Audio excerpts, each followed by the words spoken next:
كن سعيدا كن فريدا عش بفخر في الحياة لا تبالي فالمعالي بالتحدي لا سواه كن سعيدا كن فريدا عش بفخر في الحياة لا تبالي فالمعالي بالتحدي لا سواه بالتحدي لا سواه حرر النفس ولا تحيا هباء يا ربيعا أنت والعطر الرداء حرر النفس ولا تحيا هباء يا ربيعا أنت والعطر الرداء خذ قرارا وانطلق لا تنتظر ليس كل الناس أهل للعلاء خذ قرارا وانطلق لا تنتظر ليس كل الناس أهل للعلاء ليس كل الناس أهل للعلاء كن سعيدا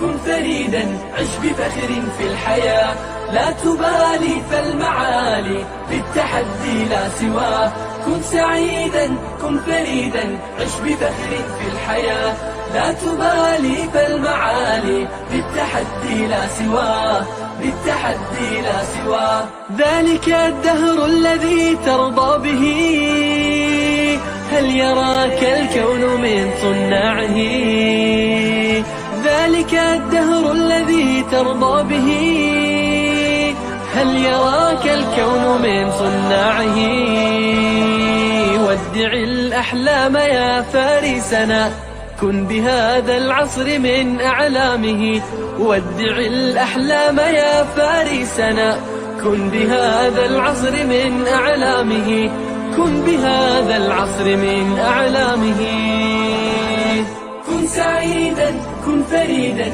عش بفخر في الحياة لا تبالي فالمعالي بالتحدي لا سواه كن سعيدا كن فريدا عش بفخر في الحياة لا تبالي فالمعالي بالتحدي لا سواه بالتحدي لا سواه إنما المشتاق للمجد التليد لن تراه مستكينا كالعبيد إنما المشتاق للمجد التليد لن تراه مستكينا كالعبيد إنه ليث البرايا ثابت يمتطي العزة بعزم من حديد إنه ليث البرايا ثابت يمتطي العزة بعزم من حديد يمتطي العزة بعزم من حديد كن سعيدا كن فريدا عش بفخر في الحياة لا تبالي فالمعالي بالتحدي لا سواه كن سعيدا كن فريدا عش بفخر في الحياة لا تبالي فالمعالي بالتحدي لا سواه بالتحدي لا سواه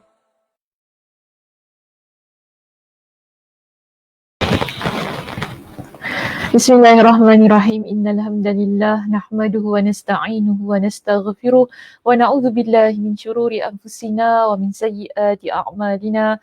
May yahdihillahu fala mudhillalah wa may yudlilhu fala hadiyalah. Wa asyhadu an la ilaha illallah wahdahu la syarikalah wa asyhadu anna Muhammadan 'abduhu wa rasuluh. Amma ba'd. Rabbi shrah li sadri wa yassir li amri wahlul 'uqdatam min lisani yafqahu qawli. Rabbi zidni ilma warzuqni fahma. Allahumma inna nas'aluka ilman nafi'a wa rizqan tayyiba wa amalan mutaqabbala. Assalamualaikum warahmatullahi wabarakatuh. Apa khabar jemaah muslimah kita di Masjid Kampung Siglap pada petang ini? Semua sihat? Siapa dengan saya pada petang ni? Kita ada Kak Ramlah kita, ya, Waalaikumsalam warahmatullahi. Kak Zah, Kak Noh, Liza, Kak Som juga ada dengan kita ya pada petang ini. Terima kasih semuanya kerana turut serta bersama dengan Masjid Kampung Siglap bagi memakmurkan kuliah online masjid. Ya. Baik, alhamdulillah muslimah yang saya kasihi semuanya. Kita, Vida pun baru masuk. Kak Fida. Kak Rafida. Kak Rafida baru masuk situ. Alhamdulillah. Okay, Kak Mas juga berseri-seri ya, sejuk mata Kak, tenang hati. Alhamdulillah. Dan namanya Sakinah Kak Mas. Mesti tenang hatinya. Okey, baik. Alhamdulillah pada hari ini kita akan menyambung perbincangan kitab kita berkenaan dengan penawar hati. Jadi ada beberapa nilai yang perlu saya maklumkan tentang perbincangan kitab kita. Kalau minggu lepas kita berhenti di mana? Boleh saya lihat jawapan daripada jemaah kita? Masih ingat lagi kita berhenti di mana minggu lepas?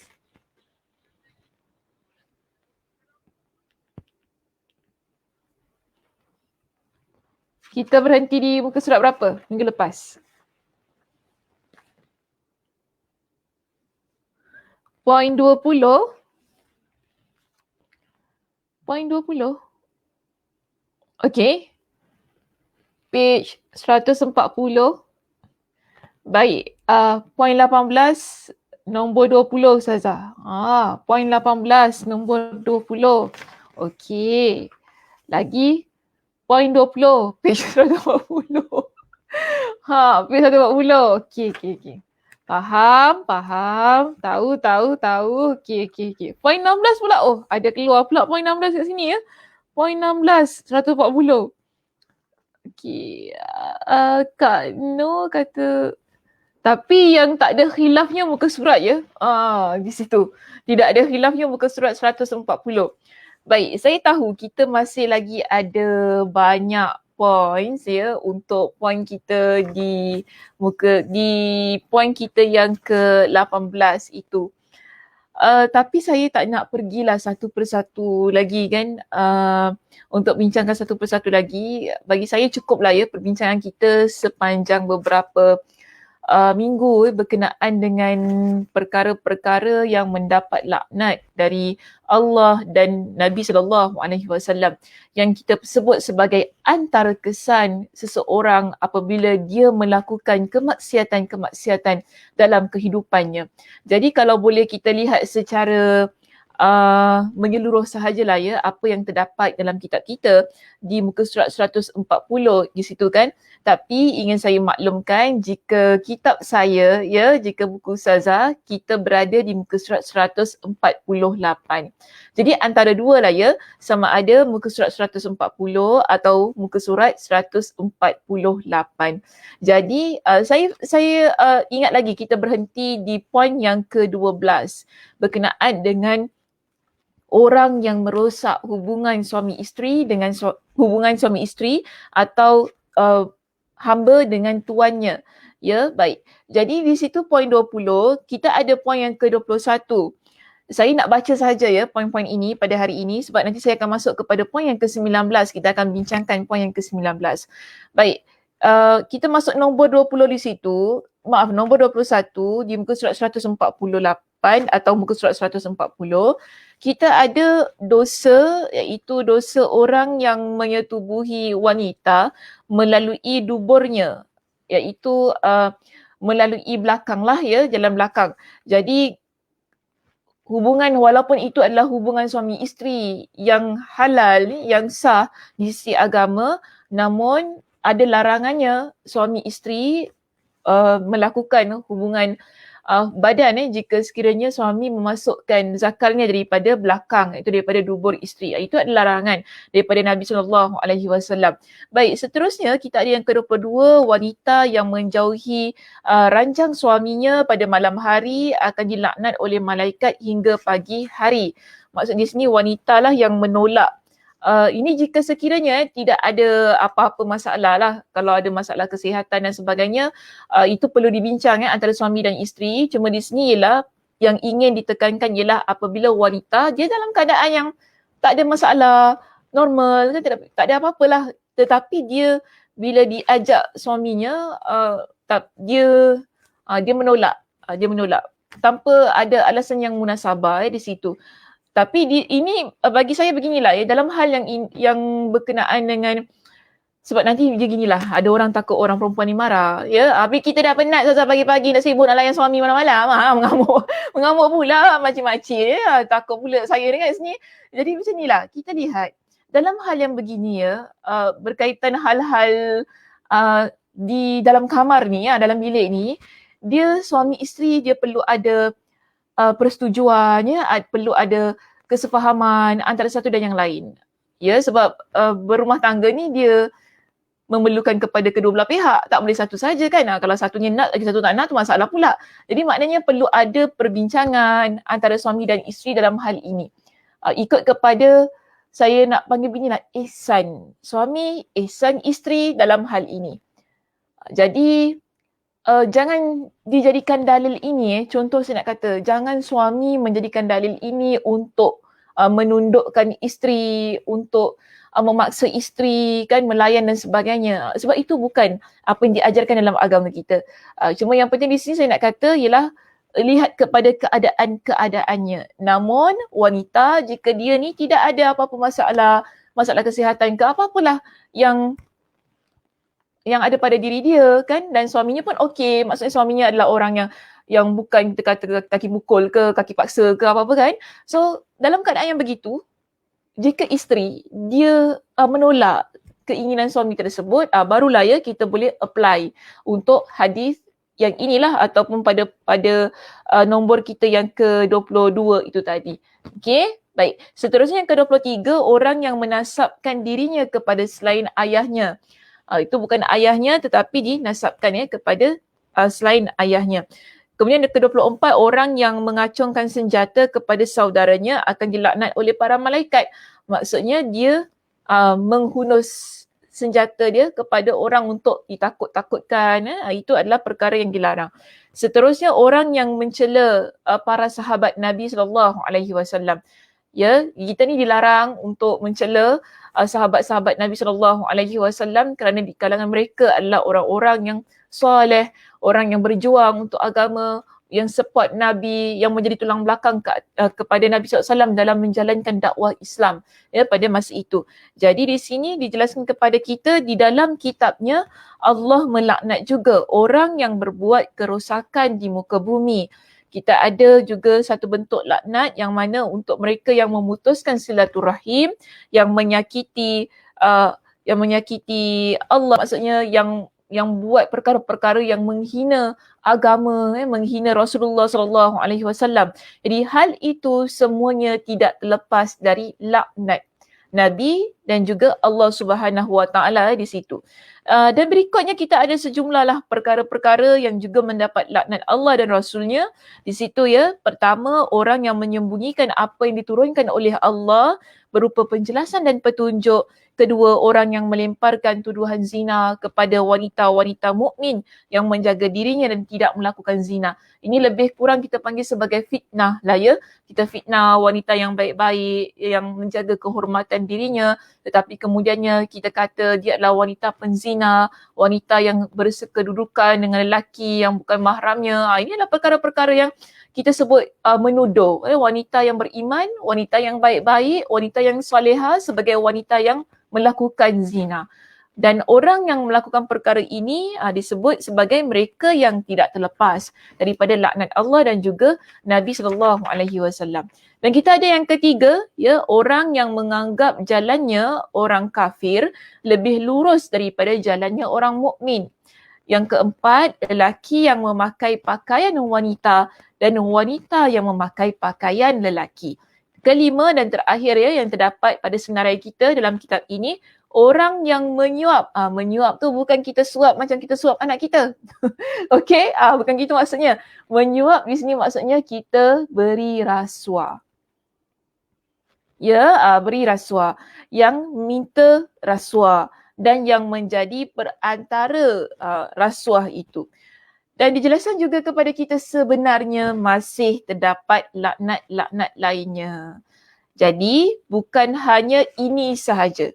Ya, bukan hanya daripada poin kita yang pertama kan, hinggalah kepada poin yang ke-25 tadi. Seterusnya kita masuk kepada poin yang pertama kembali, masuk kepada poin yang kelima. Di situ bukan hanya, kalau saya nak combinekan, saya nak cantumkan semuanya, kita ada 30 ya perkara yang disenaraikan dalam kitab ini sebagai perbuatan yang mendapat laknat Allah, laknat Rasulullah dan juga ada di antara perbuatan-perbuatan itu yang mendapat laknat dari malaikat.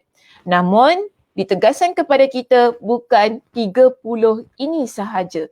Ada banyak lagi perbuatan-perbuatan lain yang sebenarnya mendapat laknat daripada Allah, Rasulullah dan juga para malaikat.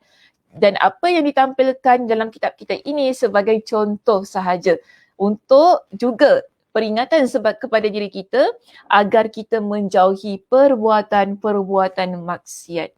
Baik, jadi dikata di sini sekiranya kesan dari maksiat hanyalah menjadikan pelakunya termasuk kumpulan orang yang mendapat laknat dari Allah, Rasulnya dan para malaikatnya, maka hal ini cukup bagi seseorang untuk meninggalkan maksiat. Itu sebagaimana yang saya terangkan tadi, bila kita tahu perbuatan-perbuatan ini boleh menyebabkan kita mendapat laknat dari Allah, laknat dari Rasulullah dan juga laknat dari malaikat, maka seharusnya kita menjadi seorang muslimah yang meninggalkan perbuatan dosa dan maksiat. Okey, baik, itu adalah kesimpulan bagi poin kita yang ke-18. Jadi pada hari ini kita akan masuk kepada poin yang ke-19 dalam kitab kita. Jika di kitab saya di muka surat 149, dan saya yakin mungkinlah untuk teman-teman kita yang ada cetakan yang terbaru, muka suratnya 141. Mungkinlah ya, jika salah beritahu saya. Okey, jadi kita akan masuk ke poin kita yang ke-19 ya. Di situ poin kita yang ke-19 menampilkan sebuah satu lagi kesan maksiat yang dilakukan oleh kita. Itu apakah ia?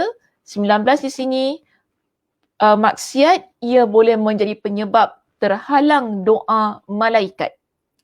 Sekali lagi saya sebutkan, jika di kitab saya kita berada di halaman 149. Mungkin yang lain di muka surat 142. Terima kasih. Panjang pula dalam kitab yang lain. Okey, 142. Terima kasih kepada siapa ni? Kak Zah, Kak Mas, Kak Rafida, Kak Nur dan juga Kak Som kerana beritahu kepada saya di situ kita berada di muka surat 142 bagi poin kita yang ke-19 bertajuk maksiat penyebab terhalang doa malaikat. Baik, kita baca sedikit apa yang terdapat dalam kitab kita di situ. Di antara dampak maksiat, itu maksud di antara kesan maksiat apabila kita lakukan adalah terhalangnya pelaku, iaitu kita lah kalau kita buat maksiat itu dari doa Rasulullah SAW dan doa para malaikat. Dan saya nak maklumkan bahawa bolehlah sila buang doa Rasulullah di situlah, sebab perbincangannya tidak menyentuh tentang doa Nabi SAW dan saya pun tak nak mengelirukanlah jemaah yang mengikuti perbincangan kitab ini. Jadi terbaik ialah terhalangnya pelaku dari doa para malaikat. Lebih mudah perbincangannya sebab dalil yang ditampilkan ialah doa para malaikat. Jadi sila kepada jemaah yang memiliki kitabnya boleh dapat di mungkin di, nak cakap buang, bukan buang lah, boleh digariskan ataupun di garis tengah di situlah yang tentang doa Rasulullah tu boleh dibuang, delete, kemudian kita cuma kekalkan dalam teks kita ini dari doa para malaikat, iaitu ketika Allah memerintahkan nabinya, senang ketika Allah memerintahkan para malaikatnya untuk meminta ampun bagi kaum mukminin dan mukminat. Jadi di sini dalam kitab kita menampilkan kepada kita dengan surah Ghafir, surah Ghafir. Kalau rujuk dalam kitab kita ini diletakkan dengan surah Al-Mu'min ayat yang ke-7 hingga ke-9. Jadi nama yang lain untuk surah Al-Mu'min ialah surah Ghafir. Nanti takutkan cari dalam Al-Quran, saya bimbang pula. Cari-cari dalam Al-Quran, tak ada pun surah Al-Mu'min. Okey, so begini. Jadi surah Al-Mu'min ini ada kalanya diletakkan dalam Al-Quran dengan nama surah Ghafir. Bagi saya surah Ghafir lebih masyhur daripada penamaan dengan surah Al-Mu'min.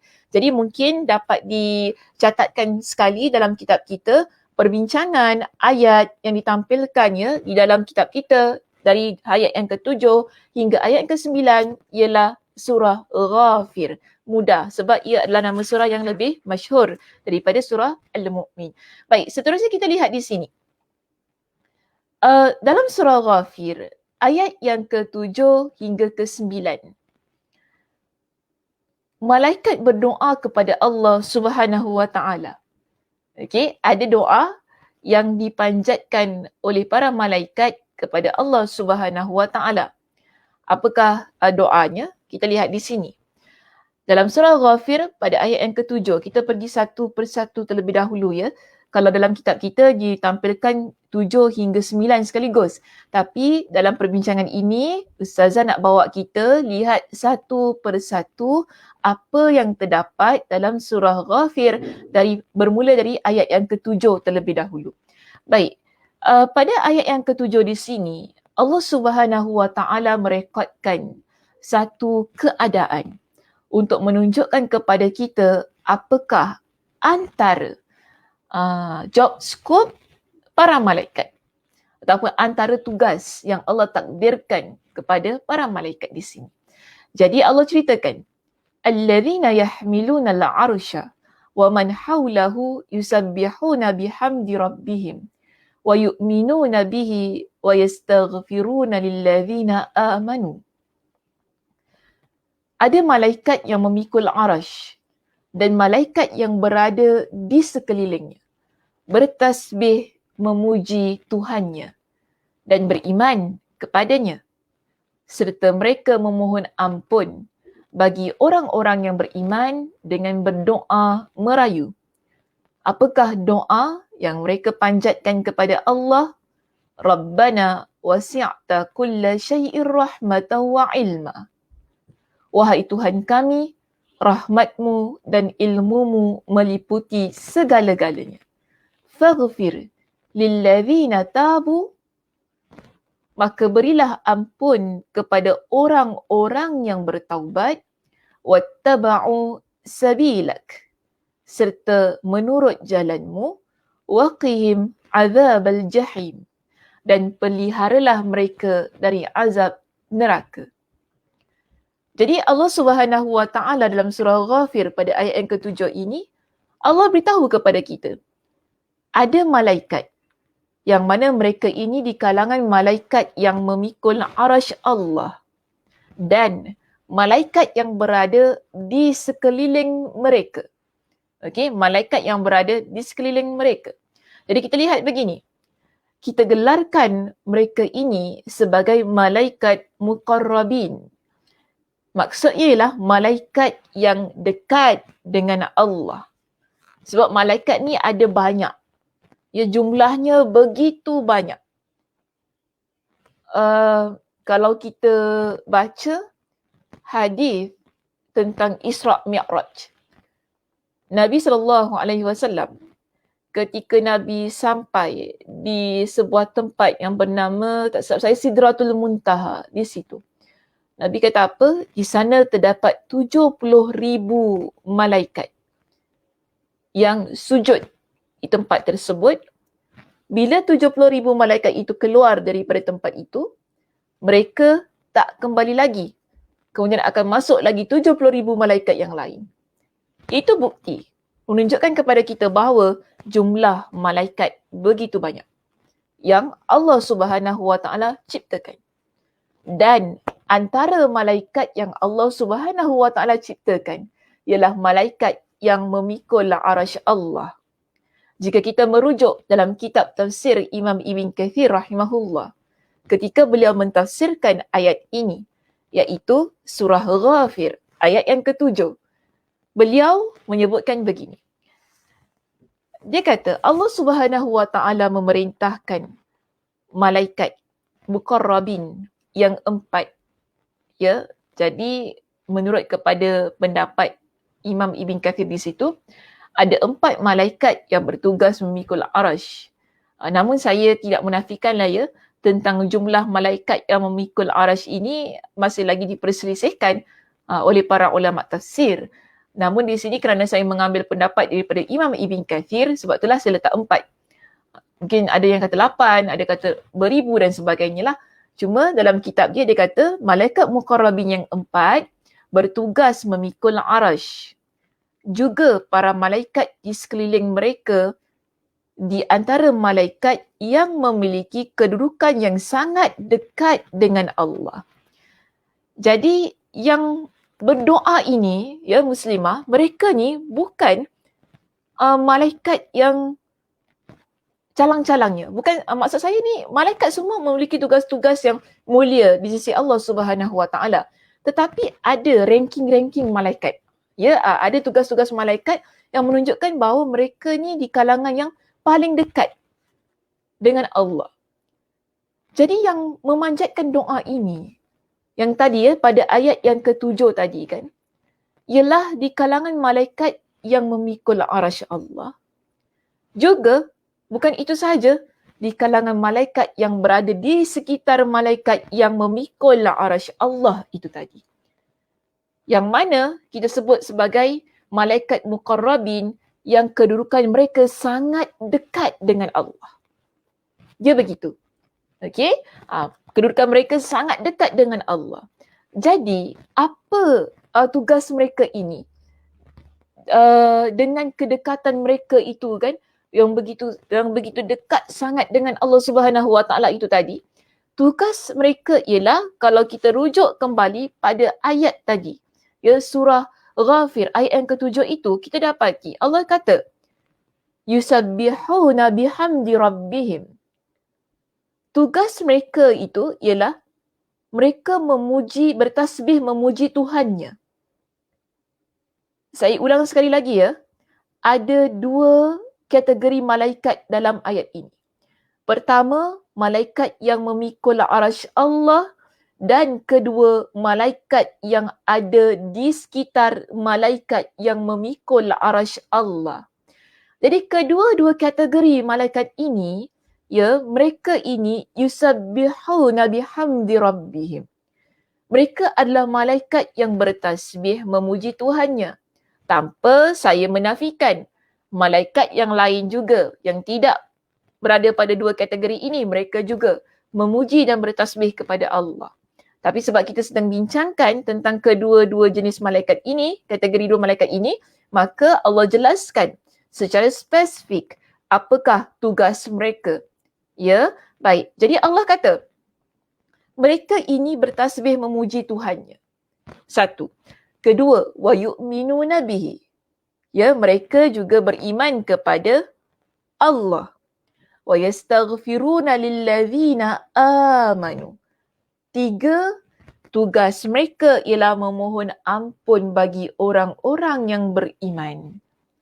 Jadi ada tiga tugasnya bila kita rujuk dalam surah Ghafir ayat yang ke-7 itu tadi.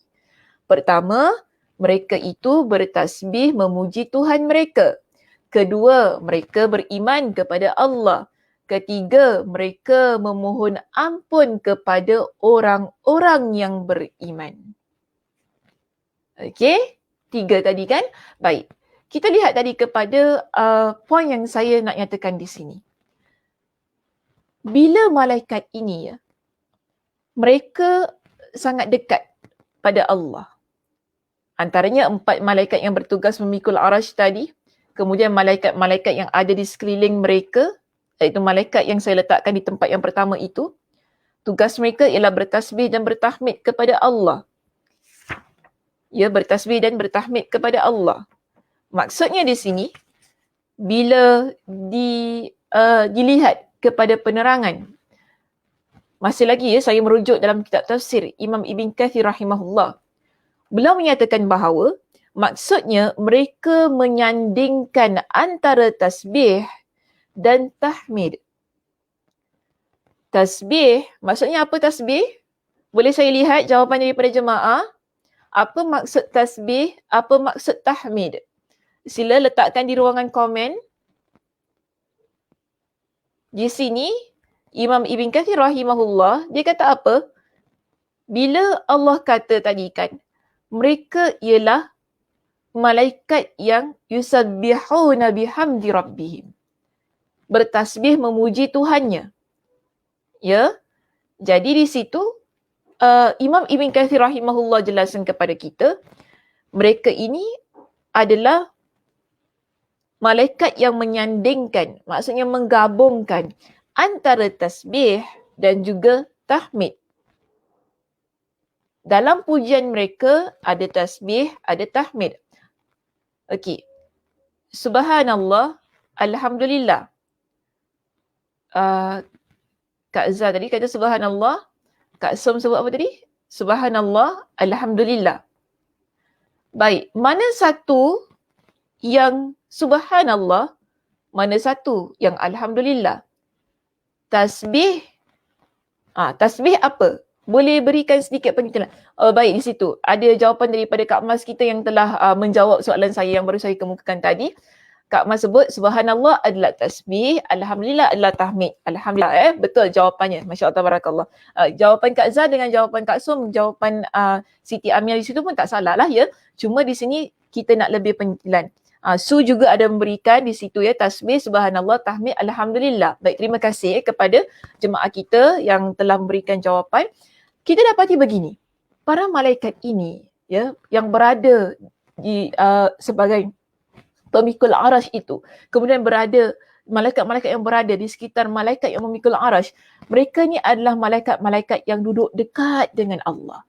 Jadi kedekatan mereka itu menjadikan mereka malaikat yang sentiasa bertasbih, subhanallah, dan juga mereka adalah malaikat yang sentiasa memuji Allah, iaitu dengan mengucapkan tahmid, iaitu alhamdulillah. Ataupun kebiasaannya kita sebut subhanallah wa bihamdi, kan ada kan zikir yang sedemikian. Itu adalah gabungan antara tasbih dan juga tahmid. Jadi malaikat ini mereka bukan sahaja tugas mereka yang memikul arash, bahkan yang ada di sekitar malaikat yang memikul arash itu bukan hanya bertasbih dan bertahmid, tetapi mereka juga adalah malaikat yang disebut sebagai yu'minu nabi. Apa maksud yu'minu nabi? Adakah semata-mata mereka ini adalah malaikat yang beriman kepada Allah? Jadi kita dapati maksud yu'minu nabi di sini ialah malaikat yang tunduk kepada Allah dan merendahkan diri di hadapan Allah. Maksudnya mereka adalah malaikat yang taat setia kepada perintah Allah. Bahkan semua malaikat yang Allah Subhanahu Wa Taala ciptakan, ya, penciptaan mereka ialah untuk tunduk dan taat kepada Allah. Malaikat tak sama macam manusia. Ya, kena ingat itu. Malaikat tak sama dengan manusia. Kita manusia, kita ada nafsu. Yang mana kita ni sifatnya ingkar, suka buat itu, suka menolak apa yang Allah perintahkan. Ada je benda kita yang kita nak yang kita nak corner. Yang kita nak corner kan. Allah suruh solat, dah tak nak solat lah. Leceh lah solat ni. Kita orang perempuan ni pakai makeup keluar rumah apa kan. Solat kat tengah-tengah ni. Alah leceh nak hapuskan makeup kita ni semua. Lepas tu nak pakai balik, tak payahlah kita. Nampak? Sikap kita manusia. Beza dengan malaikat. Malaikat ini Allah Subhanahu Wa Taala ciptakan dengan satu sifat taat dan setia. Tidak ada mereka ni, kalau Allah kata ambil tarik nyawa dia pukul 8, tak ada, nantilah dulu duduk minum kopi ke apa kan, sepak-sepak sembang-sembang kan. Tak ada. Malaikat tak begitu. Dia tak ada namanya lepak-lepak, tak ada namanya sembang-sembang, tak ada namanya mereka ni nak tunggu kejap-kejap, kejap lagi lah kan. Tak ada begitu. Malaikat bila Allah kata pukul 4 lah. Takkan terlambat, takkan tercepat. Begitu keadaannya. Jadi ini yang dimaksudkan dengan wa yu'minu nabi. Malaikat yang tunduk, patuh kepada Allah Subhanahu Wa Taala. Baik. Di samping itu, malaikat-malaikat ini mereka juga berdoa kepada Allah untuk orang yang beriman. Siapa orang yang beriman? Kitalah orang yang beriman. Ya, kita semua orang beriman kepada Allah Subhanahu Wa Taala. Jadi para malaikat ini, mereka sentiasa minta kepada Allah, memanjatkan doa kepada Allah untuk kita, orang yang beriman. Sebab itu, di dalam ayat yang ke-7 tadi, surah Ghafir, apa kata Allah? Mereka berdoa ya kepada Allah Subhanahu Wa Taala, memohon keampunan untuk orang yang telah bertaubat. Kalau kita rujuk tadi kan pada ayat tadi, apa doa mereka? Ini doa yang pertama ya. Dia ada doa, ada 3. Maksudnya saya bahagikan kepada 3 bahagian doanya. Jadi di sini bahagian yang pertama doanya pada ayat yang ke-7, mereka ni berdoa begini kepada Allah. Rabbana wasi'ta kulla syai'in rahmatan wa ilma. Malaikat, nampak ya dalam bentuk doa ini, malaikat dia tak terus minta. Tapi apa yang kita boleh pelajari daripada ungkapan kata doa yang ungkapan doa malaikat ini dalam ayat yang ke-7 tersebut, sebelum minta kepada Allah, mereka puji Allah. Mereka puja Allah. Mereka letakkan Allah di tempat yang begitu tinggi. Dengan bentuk pujian kepada Allah, dengan bentuk satu pengakuan tentang apa yang Allah Subhanahu Wa Taala miliki. Sebab itu mereka berdoa awal sekali sebelum mereka minta kepada Allah. Mereka kata begini, Rabbana wasi'ta kulla syai'in rahmatan wa ilma. Wahai Tuhan kami, rahmatmu dan ilmumu meliputi segala-galanya. Ini kita panggil sebagai bentuk pujian yang mereka sebutkan tentang Allah. Maknanya mereka mengaku Allah itu memiliki rahmat yang begitu luas. Allah Subhanahu Wa Taala memiliki ilmu yang begitu luas juga. Rahmat dan ilmu yang begitu luas yang ada pada Allah Subhanahu Wa Taala tak mungkin ditandingi oleh makhluk ciptaan Allah. Jadi sebelum mereka minta kepada Allah keampunan bagi orang yang beriman, itu tadi kan, kerana Allah lebih mengetahui keadaan orang yang beriman yang mereka minta ampunkan itu tadi. Sebab Allah yang menciptakan orang-orang yang beriman itu. Jadi barulah ya mereka minta gini kepada Allah. Faghfir. Apa maksudnya? Faghfir. Berilah ampun. Kepada siapa? Lilladzina tabu. Ada pengkhususannya. Sebab begini, kalau kita kata orang beriman, ramai orang yang beriman. Tapi orang yang beriman bagaimana? Orang yang beriman tu bagaimana? Jadi para malaikat ini ketika mereka berdoa kepada Allah tentang minta supaya diberikan keampunan kepada orang yang beriman itu tadi, mereka khususkan. Untuk siapa? Orang yang beriman yang bagaimana? Jadi kalau kita rujuk dalam ayat ini, kita nampak pengkhususan yang terdapat dalam doa yang dipanjatkan oleh para malaikat tersebut. Iaitu mereka kata apa tadi? Lilladzina tabu. Untuk orang yang bertaubat. Wattaba'u sabilak. Serta menurut jalanmu. Waqihim azabal jahim. Dan peliharalah mereka dari azab neraka.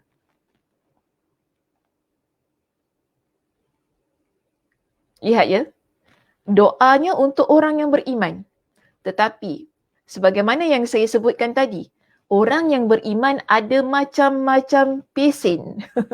Okey, orang yang beriman ni ada macam-macam perangai, ada macam pesen, ada macam perangai, ada macam pesen, ada macam-macam. Ada macam-macam type dia, ada macam-macam lah. Okey, tapi yang bagaimana? Yang bagaimana sebenarnya doa ini dipanjatkan oleh malaikat? Ataupun untuk orang yang beriman, sifatnya memang bagaimana? Jadi yang kita faham tadi daripada ayat itu ialah memohon keampunan untuk orang yang telah bertaubat. Orang yang beriman yang bertaubat. Sebab itu tak menjadi satu kemusykilan mengapa ayat ini ditampilkan oleh Imam Ibn Al-Qayyim Al-Jauziyah untuk poin kita yang ke-19 ini. Mereka yang berdosa di kalangan kita, iaitu orang yang beriman. Mereka yang berdosa, kemudian mereka ingat Allah Subhanahu Wa Taala. Banyak kali ya, saya sebutkan tentang hal ini dalam kuliah kita. Sama ada yang fizikal ataupun online. Banyak kali saya sebutkan. kita sebagai hamba Allah bila kita melakukan dosa. Setelah kita melakukan dosa, kita ingat Allah Subhanahu Wa Taala akan mengazab kita. Allah akan berikan balasan kepada kita. Kita jadi takut. Kita insaf. Kita bertaubat kepada Allah. Kita kembali ke pangkal jalan. Orang yang begini, Allah Subhanahu Wa Taala terima taubatnya.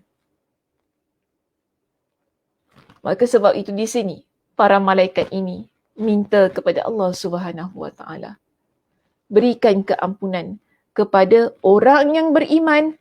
Dia buat dosa, tapi kemudiannya dia bertaubat kepada Allah dengan seikhlas-ikhlasnya. Kemudian bukan itu sahaja. Wattaba'u sabilak.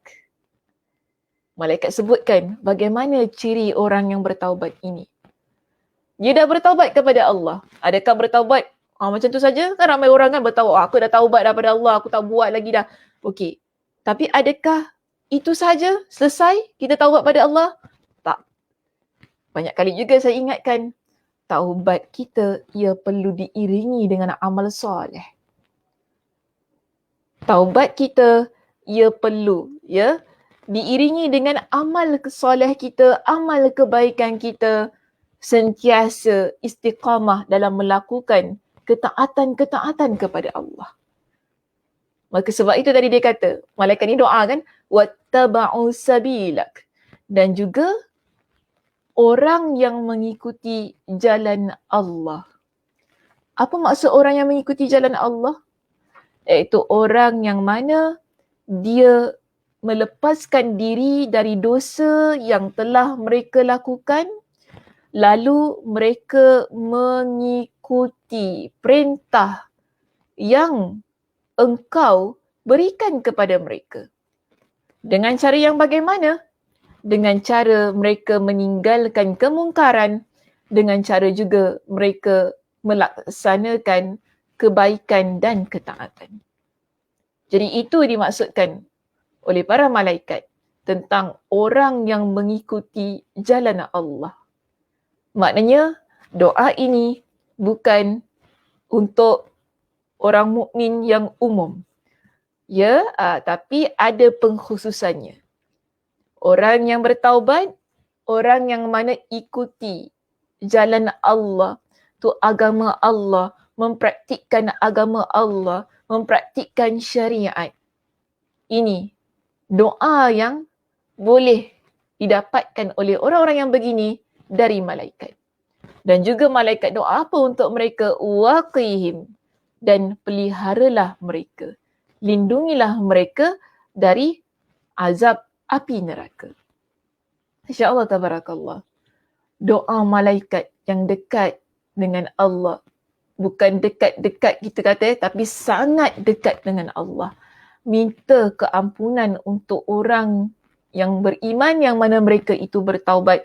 Mereka ikuti jalan Allah, iaitu tinggalkan larangan Allah. Mereka taati perintah Allah, dan bukan sahaja mereka minta keampunan itu tadi, tetapi mereka juga minta kepada Allah agar pelihara orang-orang yang begini dari api neraka Jahannam. Ada doa yang kedua. Maknanya saya letakkan pada bahagian kedua yang dipanjatkan oleh malaikat ini kepada Allah untuk orang yang beriman itu tadi. Apakah ia? Bila kita rujuk pada ayat yang berikutnya dalam surah Ghafir, ayat yang ke-8.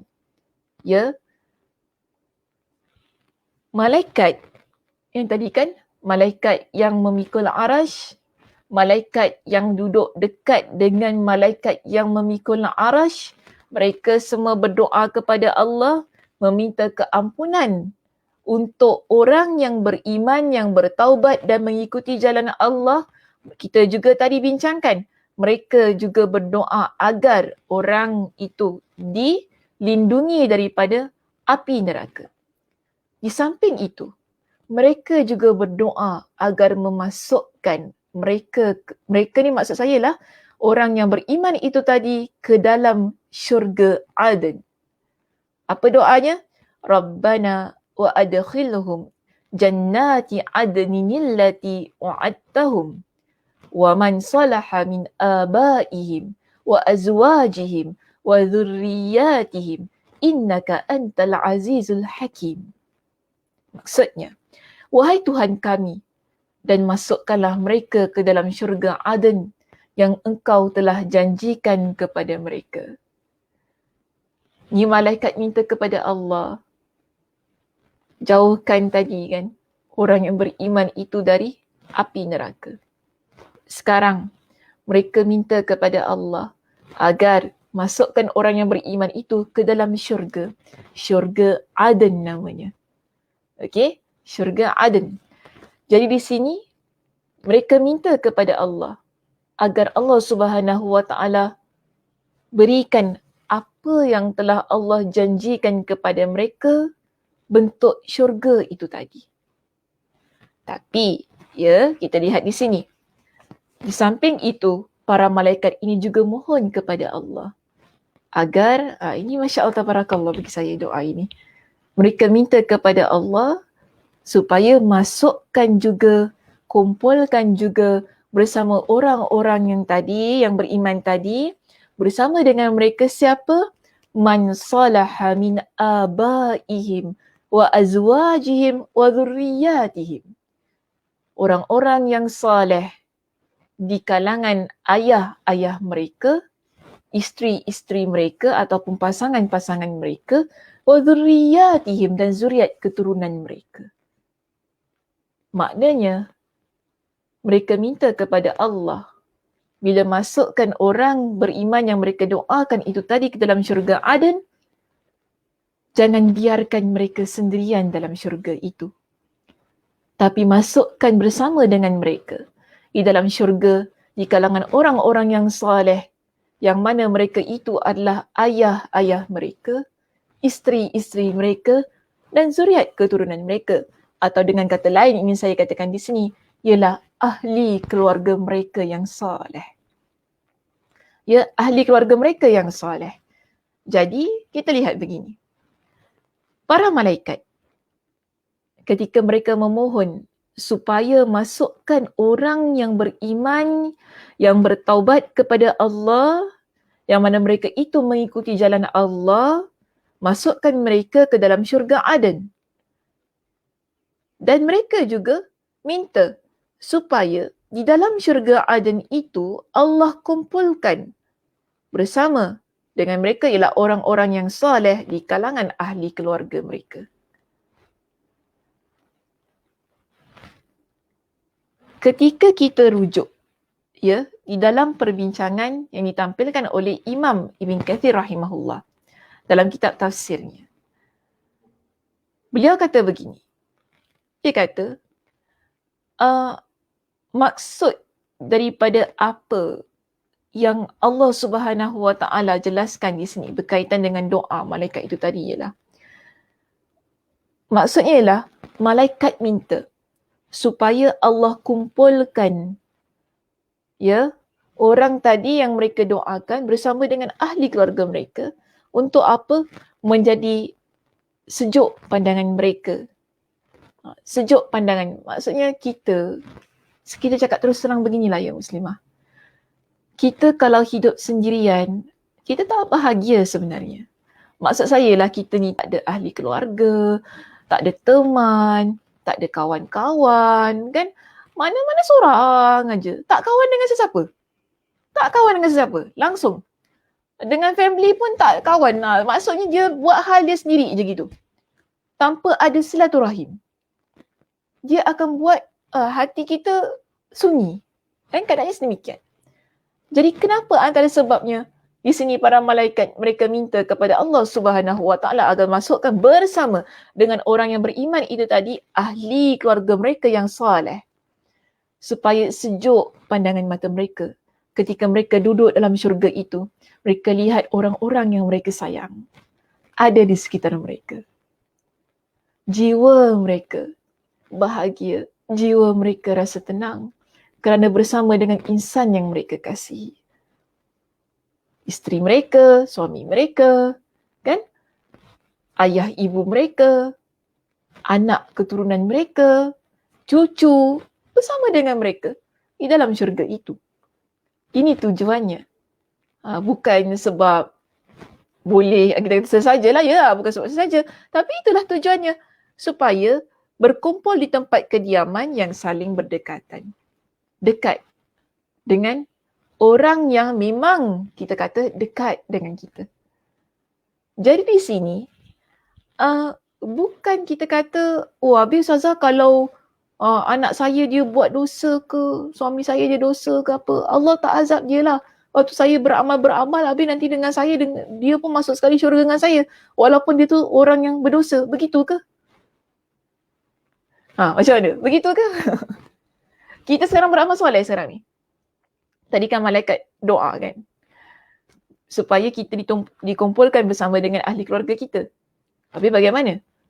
Adakah kalau ahli keluarga kita tu memang ahli maksiat yang dia tak bertaubat kepada Allah?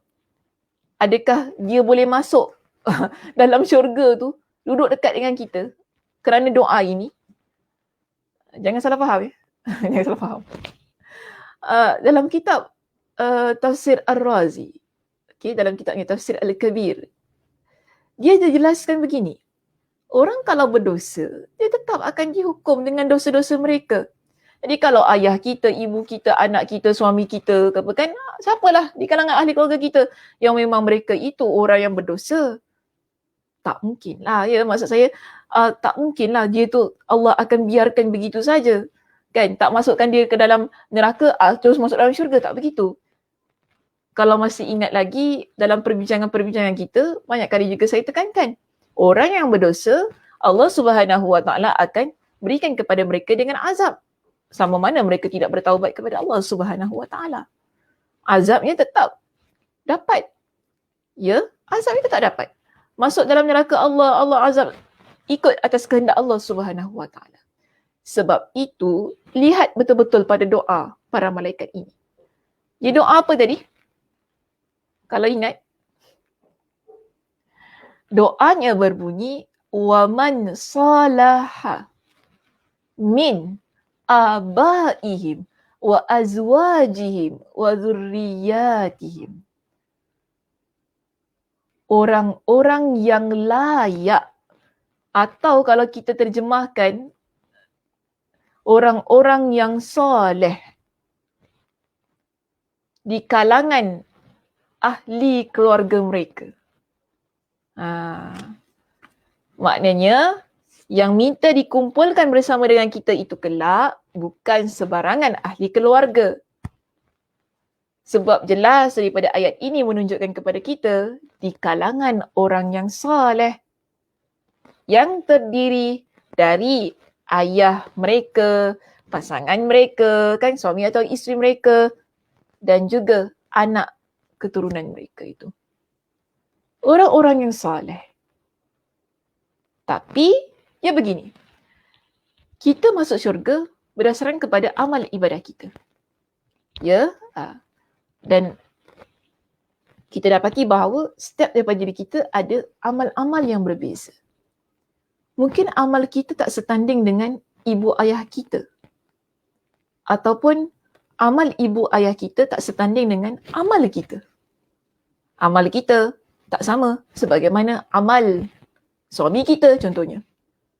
Ibadah kita tak sama sebagaimana ibadah anak kita, cucu kita, saya kata. Tak sama. Sebab itu kita ni masuk dalam syurga pun ikut kepada amal masing-masing kan. Atas dasar amal kita tu bagaimana. Dan dalam syurga pun ada tingkatan-tingkatannya. Ya, syurga itu, syurga ini. Ada banyak tingkatannya. Saya pun tak nak jelaskan dengan lebih lanjut lah ya, sebab nanti makan masa. Cuma yang nak dikatakan beginilah ya.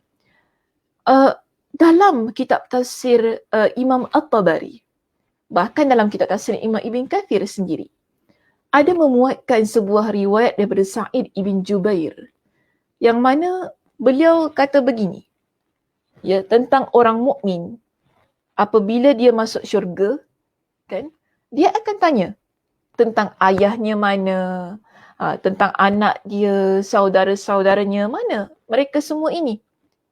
Sekali lagi saya nak ingatkan, di kalangan yang soleh ya, di kalangan yang soleh.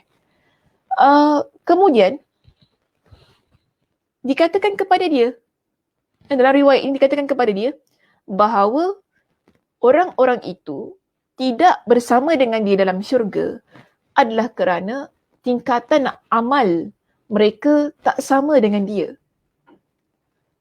Contoh saya kata, dia akan tanya, dia masuk dalam syurga Aden tu nanti kan. Dia akan cari mana ayah dia, mana ibu dia, mana adik-beradik dia. Kenapa tak duduk dalam syurga Aden bersama dengan dia?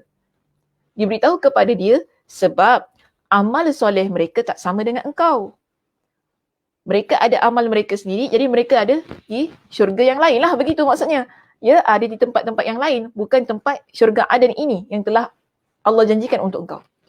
Jadi, dia kata gini, bila dia dengar dengan apa yang diberitahu kepada dia, lalu dia kata, sesungguhnya saya beramal untuk diri sendiri dan juga untuk mereka. Dia kata begitu. Saya beramal dulu ketika saya di dunia untuk diri saya. Lah, untuk selamatkan diri saya daripada api neraka, untuk saya mengejar syurga Allah. Yes, untuk diri saya. Tapi ada juga amal yang saya lakukan inilah untuk menyelamatkan ahli keluarga saya. Begitu keadaannya. Untuk ahli keluarga saya, untuk mereka ini. Jadi, kan, apa yang dilakukan? Maka mereka digabungkan bersama dengannya dalam satu tingkatan. Mungkin anak kita berada pada tingkatan syurga yang bawah sedikit. Tapi sebab kita kata gitu, ya, tadi kan kita kata, oh saya beramal dulu, ialah untuk diri saya. Tapi saya juga untuk anak saya ni. Macam tu kita berikan gitu kan. Untuk kebaikan anak saya juga. Maka anak kita yang mungkin berada di syurga yang bawah sikit tu kan, diangkatkan letak sama tingkatan dengan kita. Jadi ini menurut kepada riwayat Sa'id ibn Jubair yang didatangkan dalam kebanyakan kitab tafsir, menjelaskan tentang bagaimana dikumpulkan orang-orang yang soleh di kalangan ahli keluarga kita bersama dengan kita jika sekiranya kita ditakdirkan oleh Allah Subhanahu Wa Taala telah masuk ke dalam syurga Aden tersebut. Jadi kita ni, saya nak kata ginilah, senang satu benda yang ingin saya jelaskan juga. Kalau kita ni orang yang beramal soleh, kita jangan sombong dengan amal soleh kita. Tapi kita jangan proud lah. Kan, oh aku solat malam, aku puasa Isnin Khamis. Kita jangan terlampau proud dengan apa yang kita lakukan. Sebab kemungkinan besar saya kata, kenapa kita dimasukkan oleh Allah Subhanahu Wa Taala ke dalam syurga yang lebih tinggi, bukan kerana amal kita, tetapi kerana mungkin ibu ayah kita yang minta Allah supaya ambil kita letakkan bersama dengan mereka. Ya, kena ingat begitu. So jangan sibuk kita fikir pasal amalan, alah mak ayah kita tak sama amal dengan kita, macam tu kan. Kita pun sibuk, alah suami aku tak sama amal dengan aku lagi bagus daripada dia. Jangan fikir sedemikian. Sebab kita tak pernah tahu apa yang akan terjadi ketika datangnya hari kiamat kelak. Bagaimana urusan akhirat itu, bagaimana timbangan amal kita tak pernah tahu. Jadi sebab itu ya, di sini kita lihat cantiknya doa para malaikat ini. Ketika mereka minta kepada Allah, masukkan orang yang beriman, orang yang bertaubat, yang mengikuti jalan Allah Subhanahu Wa Taala itu tadi ke dalam syurga Aden. Tetapi para malaikat tidak melupakan ahli keluarga mereka yang soleh, yang juga bersama-sama untuk beramal ibadah. Masukkan ke dalam syurga bersama-sama dengan mereka. Dan dalam doa ini, para malaikat juga mengangkat dan memuji Allah Subhanahu Wa Taala dengan kata mereka apa? Innaka antal azizul hakim. Sesungguhnya engkaulah jua yang maha kuasa lagi maha bijaksana. Maksudnya malaikat nak kata di sini, kami hanya mampu untuk berdoa dan meminta kebaikan untuk orang yang beriman tadi, kebaikan untuk ahli keluarga orang yang beriman itu tadi. Tetapi Allah yang memutuskannya. Kerana Allah lah yang maha bijaksana, Allah lah yang maha berkuasa di atas segala-galanya. Ini doa bahagian yang kedua. Jika kita lihat pada bahagian yang ketiga, doa yang terkandung di dalam surah Ghafir, ya, pada ayat yang ke-7 hingga yang ke-9, pada ayat yang ke-9 kita dapati para malaikat berdoa begini sebagai menutup isi doa mereka. Mereka minta apa kepada Allah? Waqihimus sayyi'at wa man taqis sayyi'ati yawma idzin faqad rahimtah. Wa dzalika huwal fawzul azim. dan peliharalah mereka dari balasan, iaitu kejahatan-kejahatan yang dilakukannya. Dan sebenarnya sesiapa yang engkau pelihara pada hari itu dari terkena balasan, iaitu kejahatan-kejahatan yang dilakukannya, maka sesungguhnya engkau telah mengurniakan rahmat kepadanya, dan yang demikian itulah kemenangan yang besar. Di sini, malaikat minta kepada Allah, pelihara orang tadi, orang mukmin tadi, yang kami minta kepada engkau, agar apa? Pelihara mereka dari kejahatan. Ya, pelihara mereka dari kejahatan. Maksudnya, jagalah mereka dari melakukan kejahatan dan jaga pula dari balasannya jika mereka telah melakukan kejahatan. Di sini, mereka minta kepada rahmat Allah yang begitu luas. Sebab tadi pun awal mula doa itu kan dimulakan dengan memuji Allah dengan rahmat yang begitu luas. Jadi mereka minta kepada Allah, jaga orang-orang yang beriman ini supaya mereka ini tak terjebak dalam perkara-perkara maksiat, yang mana dengan perkara maksiat itu boleh menyebabkan mereka masuk ke dalam neraka Allah, masuk dalam ataupun menyebabkan mereka ini mendapat balasan azab daripada Allah Subhanahu wa taala.